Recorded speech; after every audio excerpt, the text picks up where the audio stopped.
La Coupe du Monde des clubs commence très bientôt et j'ai vraiment hâte de voir la compétition. On sait que vraiment ça reste la première édition de cette compétition dans le monde entier. Il y a plein d'équipes qui vont participer à la compétition et c'est pour ça qu'aujourd'hui, on se retrouve justement pour parler de la Coupe du Monde des clubs. Qui va gagner la Coupe du Monde des clubs durant cette première édition?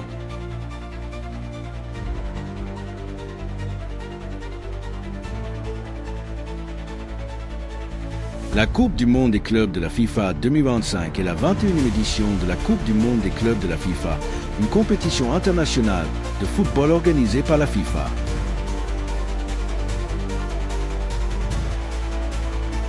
Le tournoi se déroulera aux États-Unis du 14 juin au 13 juillet 2025. Il s'agira du premier tournoi à format élargi, avec 32 équipes, dont les vainqueurs des 4 précédents championnats continentaux le 28 septembre 2024. 4 équipes de la Confédération asiatique de football, AFC. 4 équipes de la Confédération africaine de football, CAF. 5 équipes de la CONCACAF.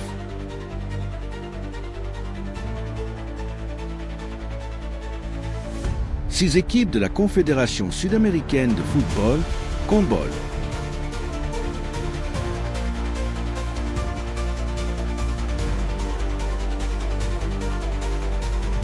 12 équipes de l'Union des associations européennes de football, UEFA.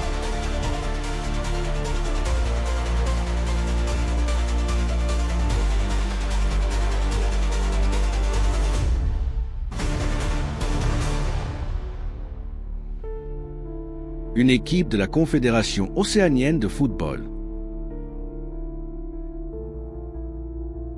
8 groupes au total qui vont participer, donc 8 groupes de 4 équipes. Pour le groupe, on va un peu analyser les équipes. Donc on a le FC Porto l'Inter Miami Panama et elle allie donc 4 équipes de 4 continents différents. Donc clairement, ça peut vraiment être intéressant la diversité du football qu'on peut voir dans ce groupe-là.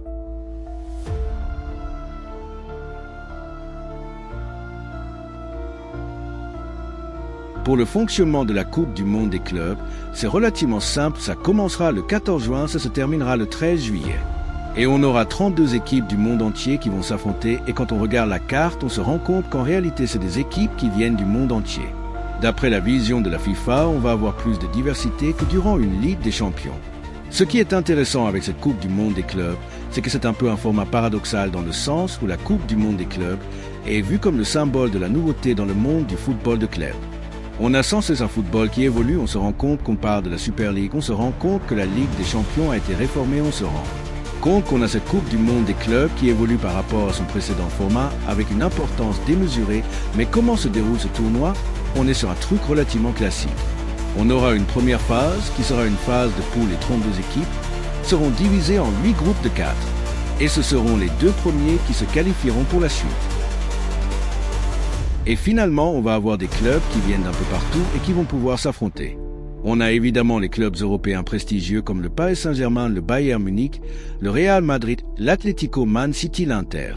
Bref, ça va donner l'occasion de voir des équipes comme Botafogo, de voir des équipes comme River Plate, de voir l'Inter Miami affronter des cadres européens. Ça va être une coupe qui va réunir des équipes qu'on voit assez peu souvent.